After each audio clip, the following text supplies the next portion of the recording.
What's going on, everybody? It's your boy Potential Unleashed. I am back with another One Piece chapter review. This is One Piece chapter 1107. It is titled I've Been Looking For You. Not gonna lie, I love this chapter, but there was one thing that ticked me off, and y'all know I'm a Zoro fanboy, so y'all obviously know what I'm talking about. But if you guys enjoy regular reviews like these, make sure you guys like the video, subscribe to the channel, hit the notification bell so you guys never miss out on a new video. With that, my name is Potential Unleashed, and let's get into chapter 1107's review. The chapter, it starts off with the giant pirates Dory and Brogy. They are giving orders to different individuals, and we see Kashii and Oimo, they are here as well. These individuals, you guys don't remember, they were the giants that were in this lobby, and they were there because they were trying to, I believe it had something to do with Dory and Brogy being captured or being kidnapped, and so if they were to serve a certain amount of years, then they would be released. So it's really cool seeing them reunited with their former captains, and they're obeying their orders, and they are attacking the different ships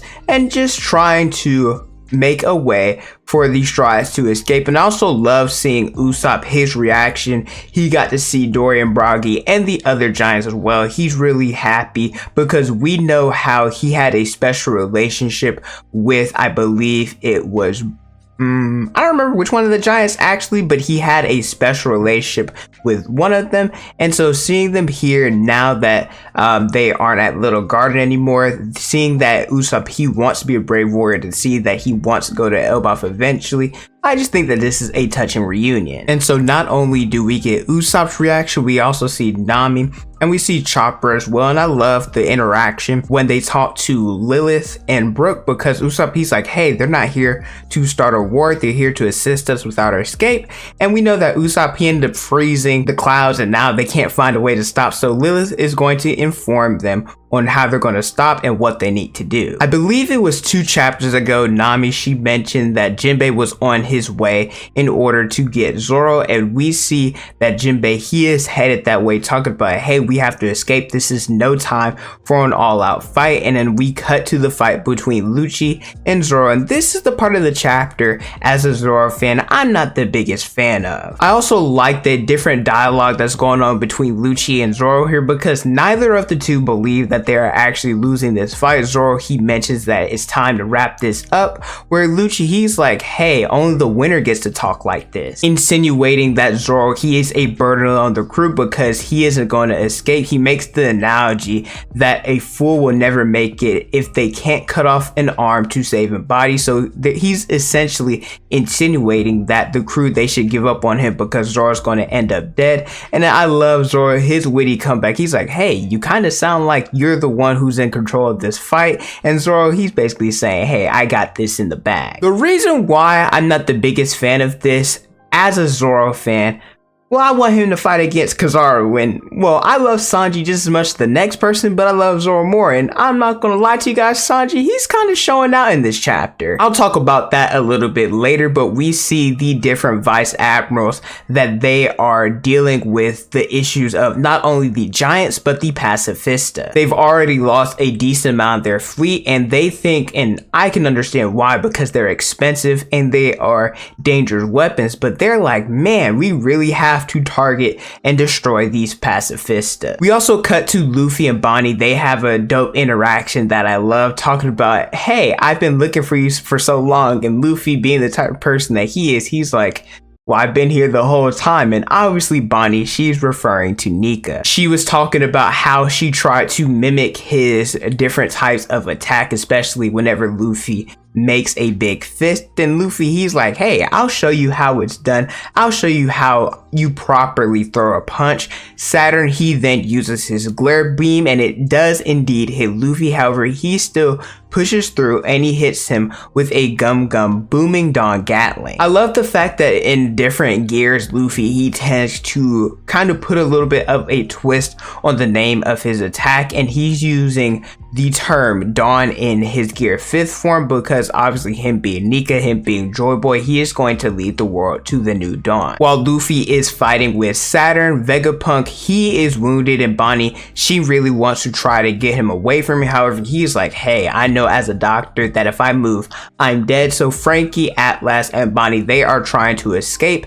However, Kizaru, he then tries and hits them with an attack where Sanji, he kicks away like from Kizaru. And you even see Kizaru, his face is kind of shocked because, well, he didn't expect somebody to be able to do that because, well, technically it defies the laws of physics, but it's One Piece, a lot of things defy the laws of physics. This just shows how strong Sanji is. I know so many people are hyped for it, and I'm not gonna lie, there is some excitement for me. I mean, especially based off of the tease that we got in one of the One Piece openings. I love the fact there is so much good crap talk that's going on in this chapter. It has me surprised because Kizaru, he says something along the lines of, hey, after all this, they'd expect me to at least bring back your heads after all this. And Sanji, he lights one of his cigarettes and he said, you better start drafting an apology letter then. So it looks like we are going to get Sanji versus Kizaru and Luffy versus Saturn. All of a sudden, Catarina, Devon, and then Augur, they end up showing up.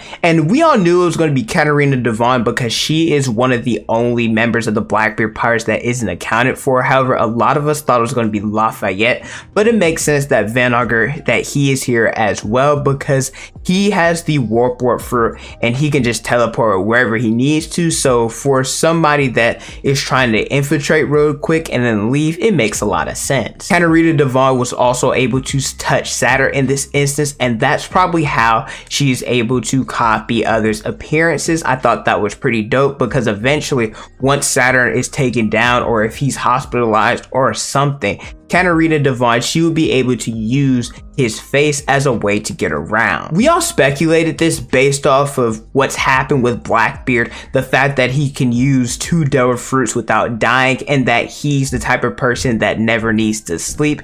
But Saturn, he mentioned about Blackbeard, something about his lineage, and Catarina Devon is like, oh, well, you know about that. This probably had something to do with whatever Shanks, when he talked with the Gorosei, and that he probably either informed them about Blackbeard or maybe they informed him. I don't know exactly what went down there, but that's probably why they were talking about him. And so the chapter, it ends with Catarina Devon and Van Augur. They are leaving. However, Caribou, he ends up coming in here and he is geeking all out. Honestly, he reminds me a lot of Bartolomeo. He's like, I've been really looking forward to meeting you guys. I wanted to join a part of your crew. I look up to Teach. Let me be a part of it. Now, I don't remember what chapter this came from, but Caribou, whenever he learned about Poseidon and Pluton, he even mentioned that he had to inform a certain someone about this, and that person, well, after this chapter, it was probably Blackbeard. Like I mentioned, I thought this was a pretty good chapter. I'm just salty as a Zoro fan, having to witness Sanji take on an Admiral before Zoro, which, I mean, technically Zoro fought against Fujitora,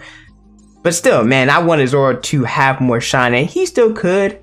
But I think that's just me coping at this point, and it looks like Sanji's going to fight against Kizaru. If you guys want to see an in-depth breakdown of this chapter, make sure you guys subscribe for that, as those breakdowns typically drop on Tuesday. Thank you guys so much for watching. Don't forget to like, comment, and subscribe. Hit the notification bell so you guys never miss out on a new video. Follow me on Instagram, Twitter, and TikTok. It's on the screen and in the description below. Thank you guys so much for watching, and don't forget to unleash your potential.